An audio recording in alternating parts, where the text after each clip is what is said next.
Friends, Vindhya ಚಾನಲ್ಗೆ ಸ್ವಾಗತ. ಗುರುಪೌರ್ಣಮಿ ಇದು ತುಂಬ ಒಳ್ಳೆಯ ದಿನ. ಅದಕ್ಕೆ ನಾವು ಗುರುಪೌರ್ಣಮಿ ಮಹೋತ್ಸವಕ್ಕೆ ಹೊರಟಿದ್ದು ರಾಮಯ್ಯ ಸಿಟಿ, ನಮ್ಮ ಬ್ಯಾಂಗ್ಳೂರಲ್ಲಿ ಇರೋದು. ಸೊ ನೋಡಿ, ಜೆ ಪಿ ನಗರ ಹತ್ರನೇ ಬರುತ್ತೆ. ಜೆ ಪಿ ನಗರ 8th ಫೇಸ್ ಅಂತ ಹೇಳ್ಬೋದು. ಸೊ ದೇವಸ್ಥಾನ ಅಂತೂ ತುಂಬ ಚೆನ್ನಾಗಿ ಅಲಂಕಾರ ಮಾಡಿದರು. ಹೂವುಗಳಿಂದ, ತರಕಾರಿಗಳಿಂದ, ಹಣ್ಣುಗಳಿಂದ ತುಂಬ ಚೆನ್ನಾಗಿ ಅಲಂಕಾರ ಮಾಡಿದರು. ಇದು ಸಾಯಿಬಾಬಾ ಮಂದಿರ. ಒಳಗಡೆ ಗುರು ರಾಘವೇಂದ್ರ ಸ್ವಾಮಿ ದೇವಸ್ಥಾನವೂ ಇದೆ, ಗಣೇಶ ದೇವಸ್ಥಾನವೂ ಇದೆ, ಷಣ್ಮಾತ್ಮ ದೇವಸ್ಥಾನವೂ ಇದೆ. ತುಂಬ ವಿಶಾಲವಾಗಿದೆ ದೇವಸ್ಥಾನ ಅಂತ ಹೇಳೋಕ್ಕಾಗಲ್ಲ, ಯಾಕಂದರೆ ಸ್ವಲ್ಪ ಚಿಕ್ಕದೇ ಆದರೂ ಕ್ಲೀನಾಗಿ ಸ್ವಚ್ಛವಾಗಿ ಮೇಂಟೈನ್ ಮಾಡಿದ್ದಾರೆ.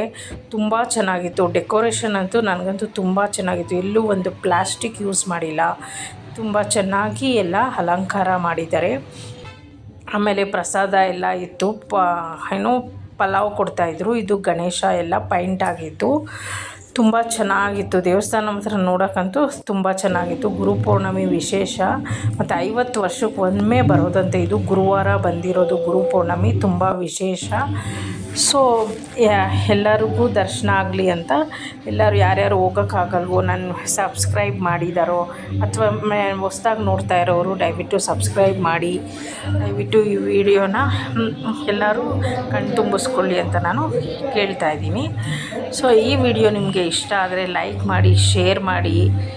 ದಯವಿಟ್ಟು ನನಗೆ ಹೀಗೆ ಸಪೋರ್ಟ್ ಮಾಡ್ತಾಯಿರಿ ಅಂತ ನಾನು ಕೇಳ್ಕೊತಾ ಇದ್ದೀನಿ. ನೋಡಿ, ಎಲ್ಲೂ ಕೂಡ ಒಂದು ಪ್ಲಾಸ್ಟಿಕ್ ಏನೂ ಬಳಸಿಲ್ಲ. ಇದು ಹೂಗಳು ನ್ಯಾಚುರಲ್ ಆಗಿರಿದೆ, ನಮ್ಮ ಪ್ರಕೃತಿಯಲ್ಲಿ ಸಿಗುವಂಥ ಹೂಗಳಿದು. ಮತ್ತು ಒಳಗಡೆ ಅಂತೂ ಇವಾಗ ಒಳಗಡೆ ಭಜನೆ ನಡೀತಾ ಇದೆ. ಮತ್ತು ಸಾಯಿಬಾಬಾ ಮಹತ್ವ ಹೇಳ್ತಾ ಇದ್ದಾರೆ, ಗುರುವಿನ ಮಹತ್ವನೂ ತಿಳಿಸ್ತಾ ಇದ್ದಾರೆ.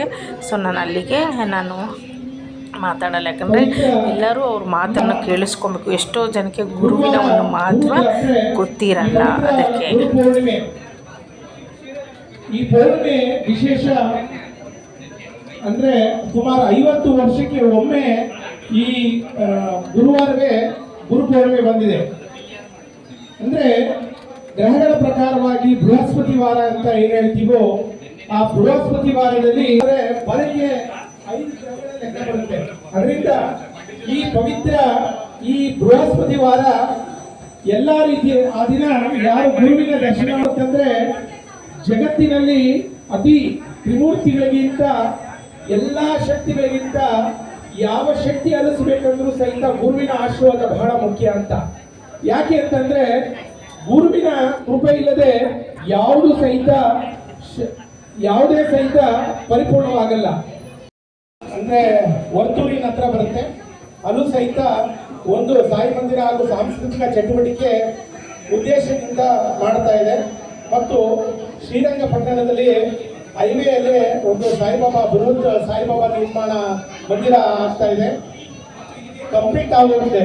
ಚಿತ್ರದುರ್ಗದಲ್ಲಿ ಅವರು ನಿರಂತರವಾಗಿ ನಮ್ಮ ಜೊತೆಗಿದ್ದು ತಮ್ಮ ಪ್ರತ್ಯಕ್ಷವಾಗಿ ಎಲ್ಲ ರೀತಿ ಅದರಿಂದ ನಾನು ಪ್ರಯತ್ನಪೂರ್ವಕವಾಗಿ ನಮ್ಮೆಲ್ಲರ ಪರವಾಗಿ ಮಾಡ್ತಾ ಇದ್ದೆ. ಬಾಬಾ ಅವರ ಕೃಪೆ ಈ ಸಂಸ್ಥೆ ಗುರುವಿನ ಪಾದದ ಅಡಿಯಲ್ಲಿ ನಾನು ತಲೆ ಇಟ್ಟು ಕೇಳ್ಕೊಂಡು ಈಗ ಕೇಳ್ಕೊಳ್ತೀವಿ.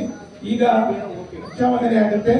ಭಿಕ್ಷಾವಂದನೆ ಅಂತಂದ್ರೆ ನಮ್ಮಗಳನ್ನ ಧಾನ್ಯ ರೂಪದಲ್ಲೋ ಅಥವಾ ಧನದ ರೂಪದಲ್ಲೋ ಒಂದೇ ದಿವಸ ಪ್ರತಿ ಗುರು ಅಂತಂದ್ರೆ ಹೀಗಿರ್ಬೇಕು, ಪ್ರತಿನಿತ್ಯ ಅಹಂಕಾರವನ್ನು ಹೋಗೋದಕ್ಕೋಸ್ಕರವಾಗಿ ಭಿಕ್ಷೆ ದೇವರು ಅನ್ನೋದನ್ನ ಸೈಡ್ ಹೋಗ್ತಾನೆ, ನಾನು ಅನ್ನೋದು ಬಂದ್ಬಿಡುತ್ತೆ, ಹರಿಶೆಡ್ಡಿವರೆಗೂ ಬಂದ್ಬಿಡ್ತಾನೆ. ಅದನ್ನು ಹೋಗ್ಬೇಕು ಅಂತಂದ್ರೆ ನಾವು ಏನ್ ಮಾಡ್ಬೇಕು? ಭಕ್ತಿ ಬರ್ತಾರೆ, ಗುರುಗಳ ನಮಸ್ಕಾರ ಮಾಡ್ತಾರೆ, ಏನೇ ಬೇರೆ ಬೇರೆ ತೀರ್ಥಯಾತ್ರೆ ಮಾಡ್ತಾರೆ, ಎಲ್ಲ ಆಗ್ತಾರೆ. ಆದ್ರೆ ಗುರುನೇ ಆ ರೀತಿ ತ್ರಿಭುವನ ಪಾಲಕ ತವ ಶರಣಂ, ತ್ರಿಭುವನ ಪಾಲಕ ತವ ಶರಣಂ, ಗುರು ಹರಿ ಗುರು ಹರ ಗುರು ಬ್ರಹ್ಮ ಸಾಕ್ಷಾತ್ ಪರಬ್ರಹ್ಮ, ಸದ್ಗುರುವೇ ಸಾಕ್ಷಾತ್ ಪರಬ್ರಹ್ಮ. ದೇವದತ್ತ ಪರವಾಗಿ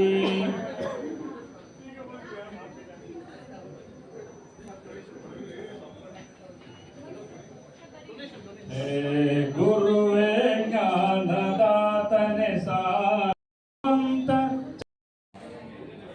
ನೋಡಿ, ಒಂದೇ ಕಡೆ ನಾವು ರಾಯರ ದರ್ಶನ ಕೂಡ ಮಾಡಿದ್ವಿ. ರಾಘವೇಂದ್ರ ಸ್ವಾಮಿಗಳ ದರ್ಶನ ಕೂಡ ನಮಗೆ ಆಯಿತು. ತುಂಬ ಖುಷಿ ಆಯಿತು. ಎಲ್ಲ ಹೂವುಗಳಿಂದನೇ ಅಲಂಕಾರ ಮಾಡಿದರು. ಚೆನ್ನಾಗಿ ದೇವಸ್ಥಾನ ಅಂತೂ ತುಂಬ ಸ್ವಚ್ಛವಾಗಿದೆ. ಮಂದಿರ ಭಜನೆ ಮಾಡೋಕ್ಕೆ ಮತ್ತು ಧ್ಯಾನ ಮಾಡೋಕ್ಕೆ ಎಲ್ಲ ದೇವಸ್ಥಾನ ತುಂಬ ವಿಶಾಲವಾಗಿದೆ. ಅಲ್ಲಿ ಮೇಂಟೈನ್ ಮಾಡೋರು ಅಷ್ಟೇ ತುಂಬ ಕ್ಲೀನಾಗಿ ಗೈಡ್ ಮಾಡ್ತಾಯಿದ್ರು. ಮತ್ತು ಎಲ್ಲರೂ ಇದು ದತ್ತಾತ್ರೇಯ ಸ್ವಾಮಿ ಹೊರಗಡೆ ಮೇನ್ ಎಂಟ್ರೆನ್ಸಲ್ಲಿ ಇಟ್ಟಿದ್ದಾರೆ. ಸೊ ನೋಡಿ ಚೆನ್ನಾಗಿದೆ. ತುಂಬ ಅಲಂಕಾರ ಅಂತೂ ನಂಗೆ ತುಂಬ ಇಷ್ಟ ಆಯಿತು. ಗುರುಪೌರ್ಣಮಿ ದಿವಸ ದರ್ಶನ ಮಾಡಿದ್ದು ನಮ್ಮ ಪುಣ್ಯ ಅಂತ ಹೇಳ್ಬೋದು. ಸೊ ನಾವು ಬೆಳಗ್ಗೆನೇ ಹೋದ್ವಿ, ಒಂದು 9 ಗಂಟೆ ಹಂಗೆ ಹೋದ್ವಿ ಅನಿಸುತ್ತೆ. ಸೊ ಜನ ಅಷ್ಟು ಇರಲಿಲ್ಲ, ಬೇಗ ದರ್ಶನ ಆಯಿತು. ದರ್ಶನ ಮಾಡ್ಕೊಂಡು ನಾವು ಮೂರ್ತಿಯವರು ಕೆಲ್ಸಕ್ಕೆ ಹೋಗಬೇಕು ಅಂತ ಬೇಗ ದರ್ಶನ ಮಾಡಿಕೊಂಡು ಹೊರಟ್ವಿ. ನೋಡಿ ತುಂಬ ಚೆನ್ನಾಗಿ ಅಲಂಕಾರ ಮಾಡಿದರು. ಕಲರ್ ಬಣ್ಣದ ಹೂಗಳು ನೋಡಿ, ಕ್ಯಾರೆಟು, ಜೋಳ, ಮಾವಿನಕಾಯಿ, ಆರೆಂಜು, ಈ ಥರ ಎಲ್ಲ ಹಣ್ಣುಗಳಲ್ಲಿ ಚೆನ್ನಾಗಿ ಮಾಡಿದರು. ವೀಡಿಯೋ ಮಾಡೋಕ್ಕಾಗಲಿ ಫೋಟೋ ಮಾಡೋಕ್ಕಾಗಲಿ ಏನೂ ಗಟ್ಟಿ ಮಾಡಿಲ್ಲ. ತುಂಬ ಖುಷಿಯಾಗಿ ಎಲ್ಲರಿಗೂ ದರ್ಶನ ಕೊಟ್ಟರು. ತುಂಬ ಸಂತೋಷ ಆಯಿತು. ಚೈತನ್ಯದಾತನೇ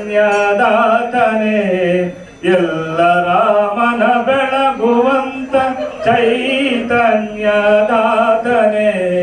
ಹೇ ಗುರುವೇ ಜ್ಞಾನದಾತನೇ ಸಾಷ್ಟಾಂಗ ವಂದನೆ. ಕತ್ತಲಲ್ಲೇ ಸಿಲುಕಿದೆ ಬಳಲಿ ಬಿಟ್ಟಾದೆ, ಕತ್ತಲಿಲುಕಿದೆ ಬಳಲಿ ಬಿಟ್ಟಾದೆ.